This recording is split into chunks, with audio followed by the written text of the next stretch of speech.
3. Whenever I see a timer, I get freaked out. I think I'm about to do a workout or something. This is my second episode of Our Army Story. I have the privilege to interview Sergeant Jacob Pfaff, who is a part of the U.S. Army Warrior Fitness Team.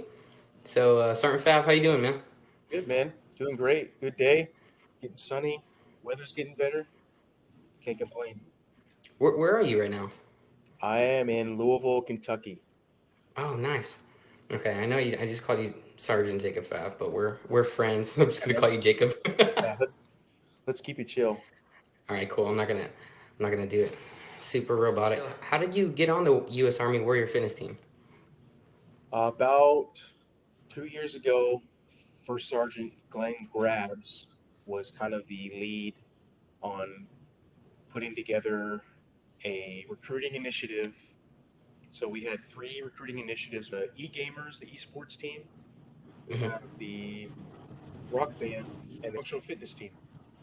So Glenn Grabs has kind of reached out to us, me, Chandler Smith, another girl on our team, Deanna Clegg. He told us that it was kind of in the works coming through because it hadn't been published yet. They had like a application process, and then they picked the top 25 from their TDY, flew us to Fort Knox to compete in person, and then from there they picked the top 12 of us to be on the team officially. It was pretty much like a tryout basis.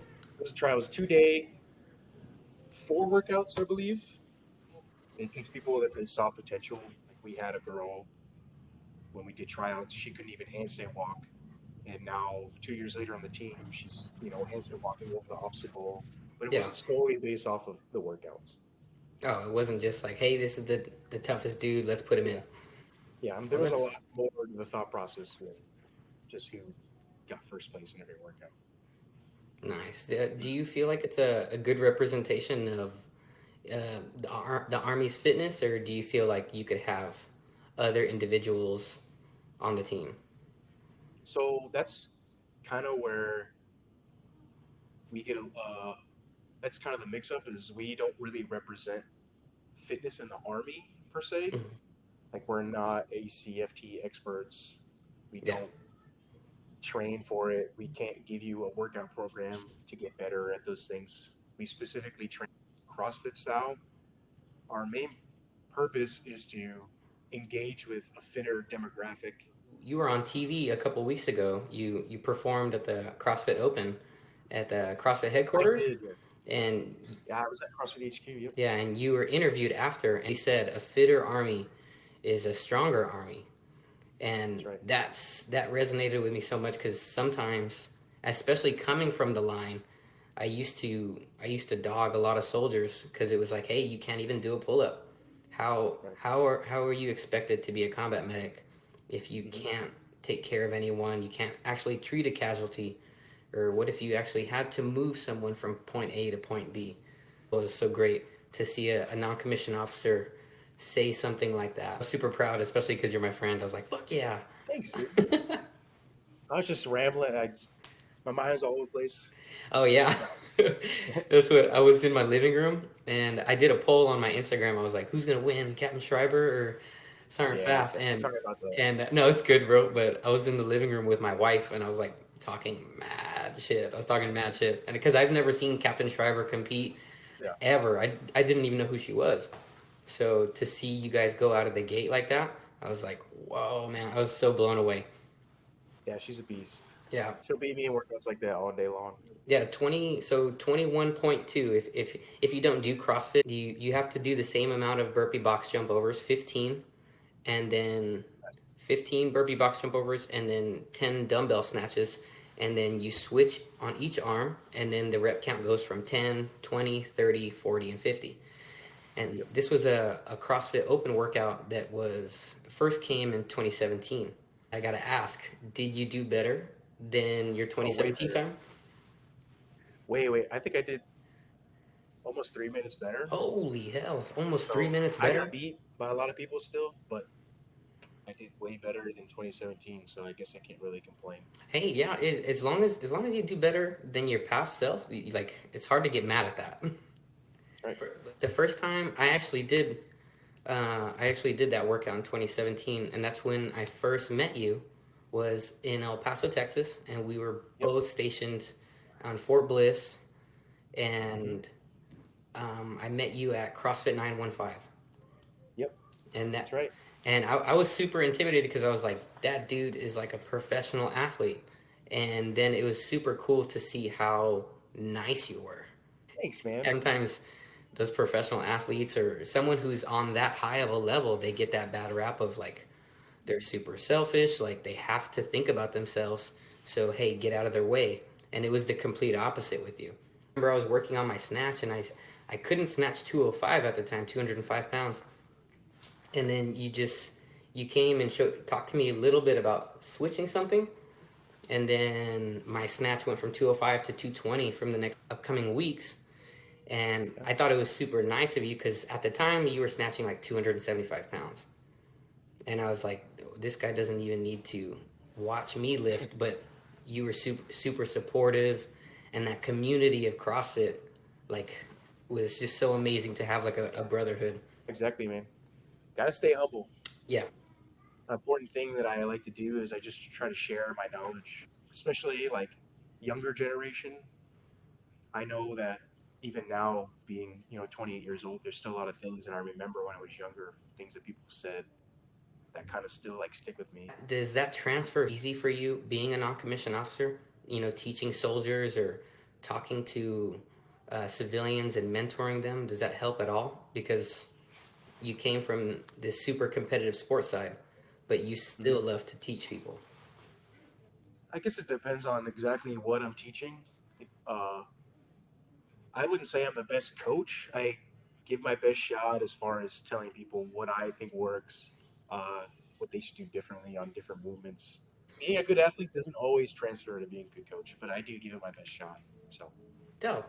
Do you have that switch in your head? Like, all right, this workout, I'm gonna kill it, or like, hey, if it's max effort clean, I'm gonna beat this person. eating so much and kind of being in CrossFit so long, I've kind of learned where I'm at skill wise. So I'm pretty good at kind of putting my blinders on and kind of doing my own thing and making sure that I don't get myself too tired for the rest of the workout. Yeah. And the weights, I mean, I don't want to be like cocky or anything, but I mean, strength is so easy for me. Like, I don't even train anymore. I focus way more on things I need to, like losing weight because I'm way too big for the sport. Mm-hmm.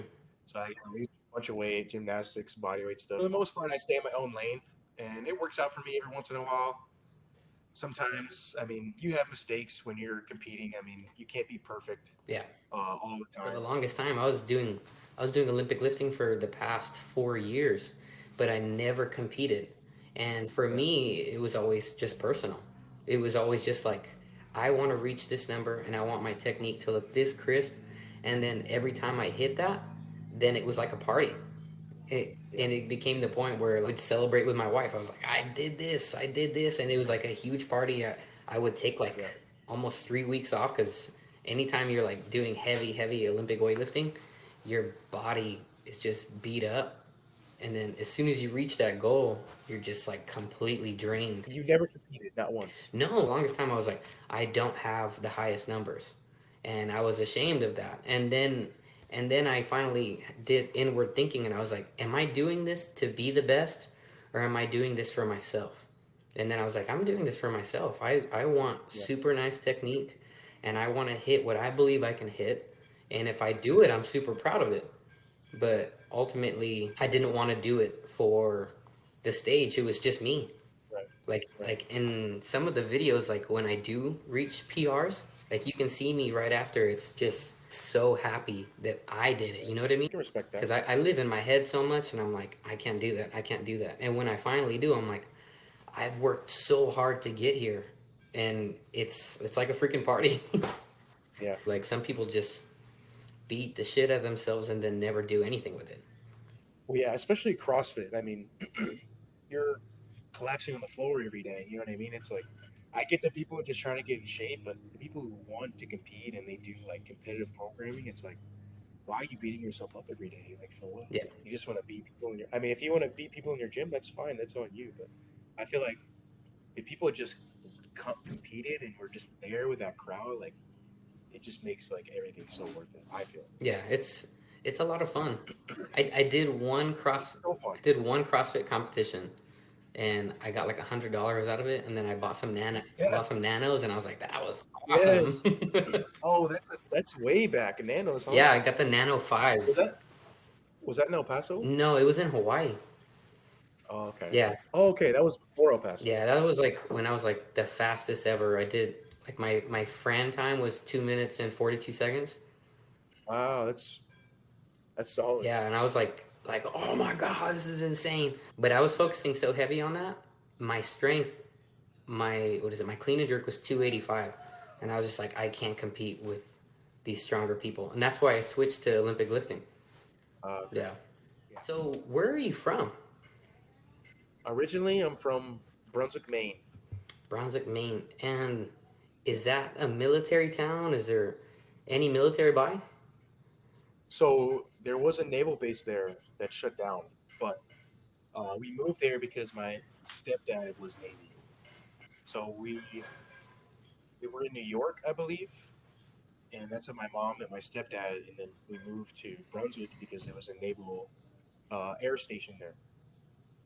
I mean, it's shut down now, but that's why we were moved up there. And your family still lives there? My mom and my sister still live there, and my brother lives in New Hampshire.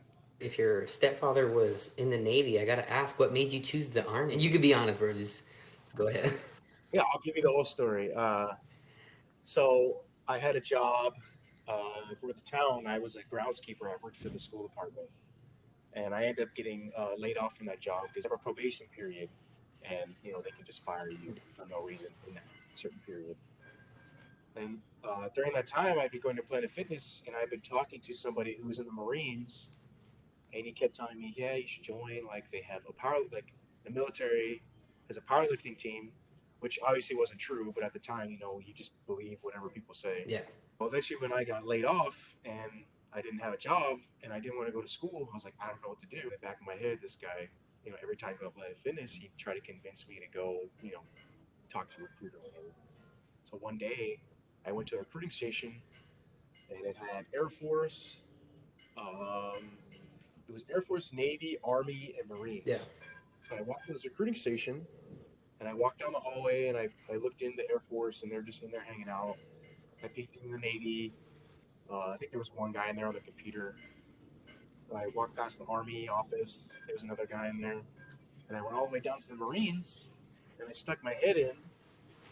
And I don't know why his office was set up this way, but his desk was against the back wall and he was facing away from the door. So if somebody walked in, he wouldn't even see them, anyways. Which I don't really understand why it was set up like that. Yeah.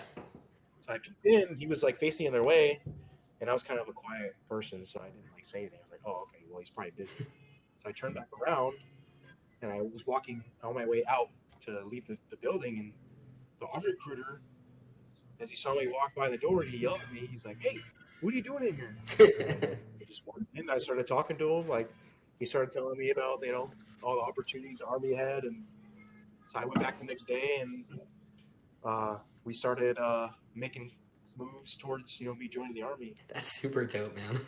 Yeah, thankfully. Then, Thankfully, the Marine guy was facing the other way. He didn't see me pop my head in the so how door. long have you been in? I've been in for 8 years. Oh, nice. Okay, so we've been in the same amount of time. Nice. That's Yep. super dope. So, what is your MOS, Jacob? I'm a 15 Tango, a UH-60 Blackhawk repairer. No way. Are you serious? Yep. Do you love your job? Do you miss it at all? Because I know you're Um, doing your fitness stuff right now. I don't miss it that much. Hmm. It's a good job, especially a lot of it transfers to the civilian side. Yeah, The recruiter told me that he told me some story about how he jumped out of a helicopter in the ocean one day, and I was like, I want to do that. So, I'll do it. yeah, I picked a helicopter mechanic. I was like, I'll jump out of helicopters in the ocean one day. Cool, bro. I talk to a lot of people. They think literally the army is just infantry at all. Like Mm. that's all they know. So I think it's great to have you on, and you have a successful career. You've been in 8 years, and you're not infantry. You're not a Cab Scout. No. So it's pretty cool. Was there one moment in your MOS specific job that you're like super proud of? When I got to do a sling load, Oh, for real? that was like the cool moment of my job. Yeah, I got to sling load a Chinook one time, and I was like, "This is really cool." It's cool I had the opportunity to do that being in my job. Okay. So if for those of you that don't know, a sling load is pretty much a UH-60 or a Black Hawk is hooked up, and there's a hook at the bottom, and they can attach 18 by 18 cargo net, or is it 18 by 18, and then a whole bunch of cargo will be under the UH-60. So Sergeant Pfaff got to hook up the cord to the UH-60, and then it took off, right? Yep, it was pretty cool. Yeah, it's super scary, huh? Yeah, it was. I'd never been under a helicopter when the blades are spinning, and it's like somebody is like trying to push you down the whole time. Yeah. It's a cool feeling. It was a really cool experience. Like uh, the crew chief was like reaching down, and I was like, and then like hooking it up, and I had to jump off and run away, and to see it like take off was pretty cool. It was a cool experience. So in air assault, you do that. You get like Yeah. one day. It's like a sling load rodeo. My boss at the time, he was the Phase 2 instructor. Staff Sergeant Sanford and then Staff Sergeant Frank. Both of them, they were like super experts on it. And I was so nervous, but the entire time they were like, just look at me, listen to what I say, and you'll be good. Yeah, it was so. I think it's so cool. Just being under it, like to feel like the power, and I don't know. I think it's super fun. Like your heart's racing, and you're just like you want to do it right. I think it's fun. It was fun. Yeah, and then it's crazy because they don't tell you this, but like you hook it up, and then you turn around and they're like, run. So when you run, Yeah. and then the helicopters And they take and off. it's pushing you away. Yeah.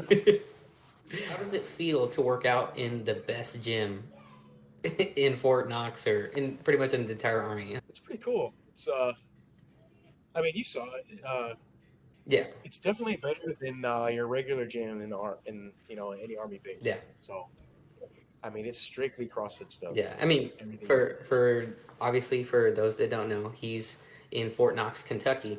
And last year, when you become a recruiter, you have to go to the Army recruiting course in Fort Knox. And Sergeant Pfaff and I were buddies, and he was like, "Hey, come by the gym. No one's here at this time, and it's the dopest gym in the entire Army.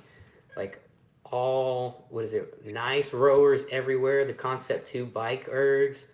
You guys have dumbbells, super heavy because you guys have power lifters, and it's insane. We had all that. We got a sauna too. We had all that recovery stuff, the hypervolt stuff you use, and then now we have an infrared sauna for 2 people. Oh my gosh, bro. Thankfully, they treat it seriously as far as the being a professional athlete aspect, so we get everything that we need, which Yeah. is awesome. I mean, you guys are professional athletes. You need that stuff. Yeah, and it's nice that we have people that support us in that sense where if we're like, hey, we need this, they make sure that it gets passed up and we get what we need, which is the better part. It's a good. I mean, the organization has been good about that with us in that sense, like making sure we have what we need. I was stoked to see the behind the scenes of that because a lot of times you hear like, oh, this is the Army's program, and it's sometimes you hear like, or there's that negative connotation like, oh, it's not that organized, or how that was the one thing when you guys started as an organization. A lot of people were like, they probably aren't going to focus on it that much, and these guys probably still have to do their jobs. They're just going to do it on the weekends. And when I got to see the behind the scenes and see that you guys actually got to focus just on your fitness levels, and it wasn't, hey, I need you down at the motor pool, or hey, I need you to come hook up this thing. It was, you guys were treated specifically like a team. It was so dope. We do, we still have to do 350-1 training and our sharp and things like that. And every once in a while, we have to support some things, but most of the time, we are 100% dedicated to being as competitive as we can be. Do you have a proudest moment in your fitness career? My fitness career, I would say competing at Rogue is probably my proudest moment. Getting my ass beat by Matt Frazier and all those guys is probably my proudest moment. Getting your ass beat by Matt Frazier? Oh, yeah. now that he's retired, I mean, Yeah. at least I can say I competed with him once. You know what I mean? Yeah, So dude, he's like the greatest of all time. yeah, I mean, he was doing what everybody's doing now, like 5 years ago, which is why he's so much better than everybody. So You are very humble and you don't share a lot of stuff. So sometimes I'm like, oh, I wonder how Jacob's doing. He's like one of the fittest people in the world. And then I actually got to see your footage at the Rogue Invitational in 2019, and I was freaking out, bro. I was in my living room like, what the hell? He's right there.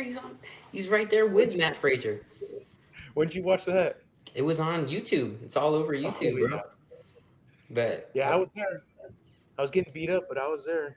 nah, man, you were kicking ass. Oh me? Yeah, you. I know Oh, you I don't. wish. No, I know you're not gonna give yourself that credit, but I'm gonna give my viewers the download. This dude is so Thanks, man. fit. Thanks, buddy. I got to see every day you and your family would do a family Zoom call or a FaceTime, and you guys would make the time to talk to each other and work out together. Yep. How did that start? So my sister was actually pregnant at the time, um, and she's always kind of been like not super active. And my mom, when she was younger, she was very like into going to the gym and getting in shape. Yeah, Um, they both kind of fell off a little bit. My mom kind of stopped going. I know that she used to work out with me all the time, and when I moved away for the army, like she kind of stopped. She didn't really have anybody to do with her. My sister got married. She was pregnant, so she was kind of settling, and she wasn't really. She didn't care as much. So quarantine came around, and you know, uh, I was in my house. I couldn't go to work, um, and I used to call my mom every day. I don't want to sound like a mama's boy. I used to call my mom every day on my way back home from the gym, yeah, and I stopped going because I was in quarantine.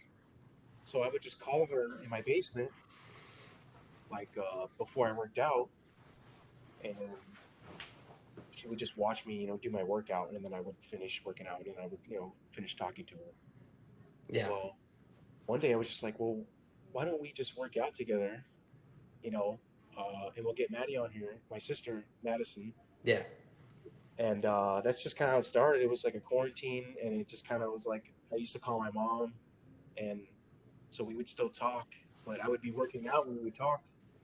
So I kind of wanted to make it like a like a family thing where I could still talk to them, and then we could work out and kind of try to get them back into getting in shape.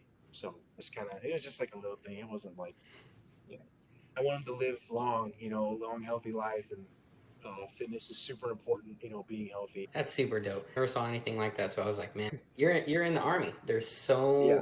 There's so much negative talk sometimes that you can't maintain a family, you can't have Yep. kids, you can't do anything, and hey, you'll see your family once a year. And I thought that was pretty dope that you actually got to have that de- uh, dedicated family time every day. It was pretty cool. The army's never taken it away from me. So, the only time I couldn't do that was basic training. They took my phone away, but that's you got to transition from being a civilian to a soldier, so that makes sense. Yeah, of But course. the army's never been like, no, you can't, you can't take leave to go see your family. You can't talk to them. Like the army's very, they're good about letting you, have your family time. You've been in 8 years. Yep. You're a UH-60 helicopter mechanic. What is your favorite duty station? Korea, South Korea was probably my favorite. Why? I met a lot of Korean, South Korean people are very friendly. The food is so good. I made so many friends out there. I met my good friend Carlos Albaladejo. Hmm. He's in the reserves now. He was active duty then. Um, really good friend of mine. Really good training partner of mine. He kind of helped me go from like kind of an okay CrossFit athlete to like a regional athlete. Um, I became really close friends with his family, his mom and his sister, and I just have a lot of friends out there. Uh, Also, public transportation is like perfect out there. You can literally go anywhere. Like you can just get a subway ticket and go anywhere on the island you want to go, and just just really good vibe. Like people are super nice there. The food's really nice, and like just like the friendships I have out there that I made is probably makes it like the best duty station I've been to. Nice. With the U.S. Army Warrior Fitness Team, what do you guys got going on this year? Do you have any cool projects coming up? I know you guys are constantly traveling. We are currently the CrossFit Open is going on, so we'd like to get a team to. Our main goal is to have a team go to the games would be ideal. We're getting close to kind of the end of the first the first era of the CrossFit USA Warrior Fitness Team, U.S. Army Warrior Fitness Team. We're starting to kind of lose some people, mostly officers. Yeah. They're going to go back to their old jobs, and we're going to have to like start replacing some people. So this is kind of like the last competition that this team will probably be able to do together. So we're kind of geared towards trying to make it to the games as a team. We are partnering with Mayhem, with Rich Running and the CrossFit Mayhem team. Holy hell, that's They super have dope. Yeah, they. I think they're about 4 hours away. We went. They invited us out there for their first athlete camp a couple months back, Yeah. and Where after where that, we went out there. where you guys had the Rogue Echo Bike Challenge? Yes, where one of our athletes did the Echo Bike Challenge and died. He didn't get up for like 45 minutes after that. It was amazing. Yeah. It was the greatest thing I ever seen. Yeah, Captain Murphy, right? Yes, Captain Murphy. Yep. That's- I held his hair back while they threw open the toilet. Uh, so we just partnered with them. We were out there for their athlete camp. They were super friendly with us afterwards. Like they wanted us to kind of join them, and it's been in the works for a little while. So we finally pulled the trigger on that. So we're going to be going up there every once in a while and hang out with them, work out with them. We'll see where their programming will take us. yeah. If it'll take us to the next level. All right, cool. Well, I do got to talk to you about one of the funniest things I've ever heard a person say, and it happened when we were driving, and you were dropping me off at the barracks when I was Yeah. in Fort Knox, and I was asking you like, what kind of movies do you like? What movies do you watch? And then you said you watched Inside Out, and then Yes. you and then Oh, you're gonna bring this up. you described Bing Bong dying Yeah, Bing Bong. as Bing Bong died. yeah, you described it as the Bing Bong death scene, Yeah, and Bing Bong Destiny. and my wife and I always laugh at that because it's a kids movie. That hit me hard. Honestly felt that for a week after. I was really upset. That's the saddest movie I've ever seen. Is it? Probably. Is it really? That one scene was probably the saddest scene I've ever seen in any movie. I mean, I thought I Am Legend when Will Smith had to kill his dog, that was pretty sad. This Bing Bong death scene, man.